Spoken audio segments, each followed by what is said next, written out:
Hello, Rama Puput. Hope all are in good health, feeling great, wonderful, having a happy and peaceful life. Now let's continue with Dr. Krishnamurti Iyer. The second incident is even more significant. When Krishnamurti was studying medicine, he had a professor named Srinivasa Rao. In later years, Dr. Srinivasa Rao stayed at the ashram as a personal attendant of Bhagavan. He was rather dominating.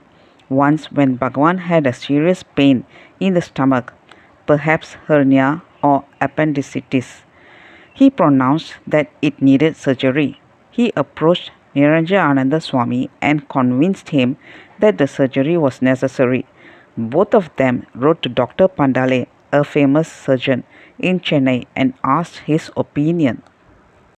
Krishnamurti, who was a traditionalist, was unhappy. He thought to himself, a Jnani's body should not be mutilated. No surgical instruments should be used on the physical body of a realized person because it rejuvenates itself. Every cell is divine. He pleaded with the other doctors to desist, but his pleas fell on deaf ears. He resorted to prayer. He prayed in his heart, Bhagavan, help me save you from this difficult predicament. That very night, Bhagavan appeared in his dream. He said, why are you worried, Krishnamurti? Mix these three Ayurvedic oils together. Bring it in the morning, and that will be the cure. Krishnamurti and Subbalakshmi prepared it in the night. They took it to Bhagavan early the next morning, and he drank it. When Dr. Pandale and Dr. Srinivasa Rao examined Bhagavan the next morning prior to performing the surgery, they found that there was no symptom of the ailment. They were puzzled and wondered how it could have happened. Bhagavan let out the secret by saying, this morning Krishnamurti gave me an Ayurvedic oil. Everything has become all right. He spoke about it as if he had nothing whatsoever to do with the outcome. Krishnamurti said of the incident, this earned me more enmity from my teacher, Dr. Srinivasa Rao, because he thought I had vetoed his plan. Bhagavan respected Dr. Krishnamurti as a professional. He would always consult Krishnamurti before taking a medicine, even if another doctor had prescribed it. Such was his implicit faith in his devotee.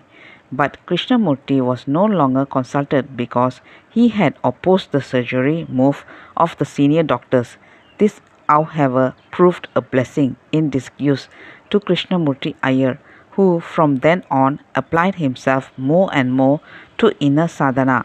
In later years, when Bhagavan was diagnosed as having cancerous sarcoma on the left arm, Krishnamurti Iyer was not even invited for consultation about the mode of treatment.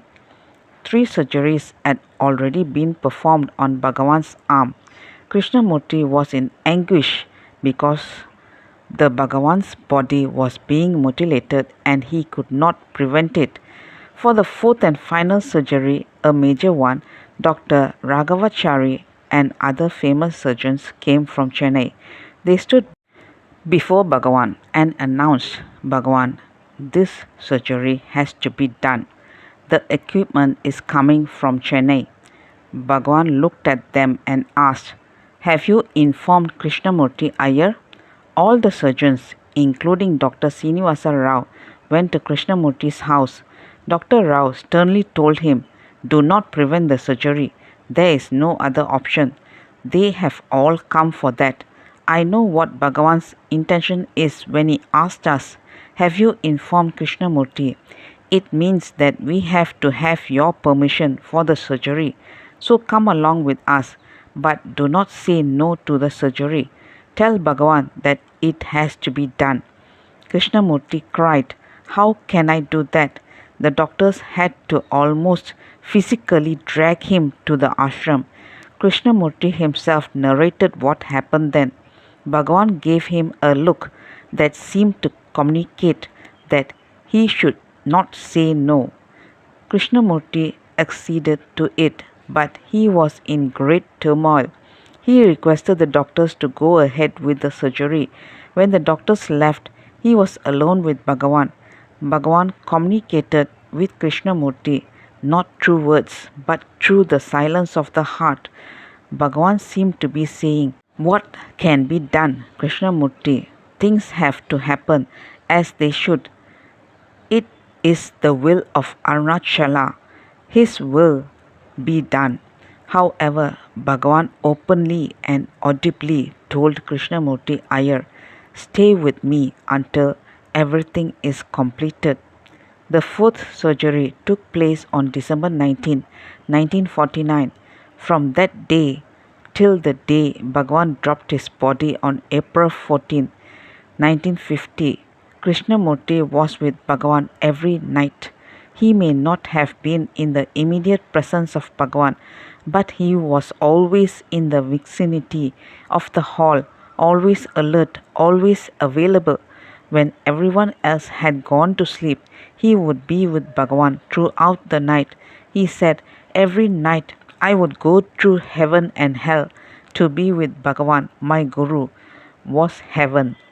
To see his body suffer was hell." Krishnamurti was definitely a mystical man. I have no hesitation in sharing the kind of close relationship that we had.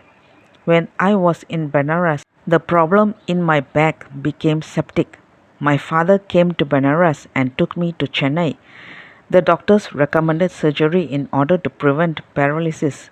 Dr. T.N. Krishnaswamy told me, "You have to undergo surgery immediately." However, I stated, "I will be treated only by Dr. M.R. Krishnamurti Iyer." I do not know what urged me to say this. My father said, "We are not on talking terms with Krishnamurti Iyer.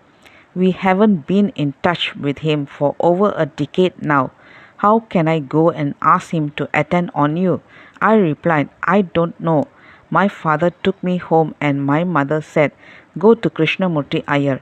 My father was reluctant. He said, "How can I possibly face him?" However, my father went and Krishnamurti said, "Yes, I will come, but under two conditions. When I am treating him, no one should enter the room, and you should not give me a time limit. You should also not question me on the treatment and the nature of the medicines I am giving him." Krishnamurti Iyer treated me for 2 months. While I was lying all the time on my stomach, he applied medicines on the deep sores on my back.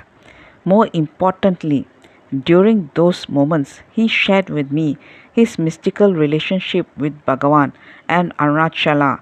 It was very elevating and healing. I felt that more than the potency and curing power of his medicines, this spiritual sharing affected speedy healing and cured me fully. In one of those sharings, he said, "Arunachala and Ramana are the same." Let's continue in the next chapter. Thank you. Bye bye. Rama Rama Pupodu.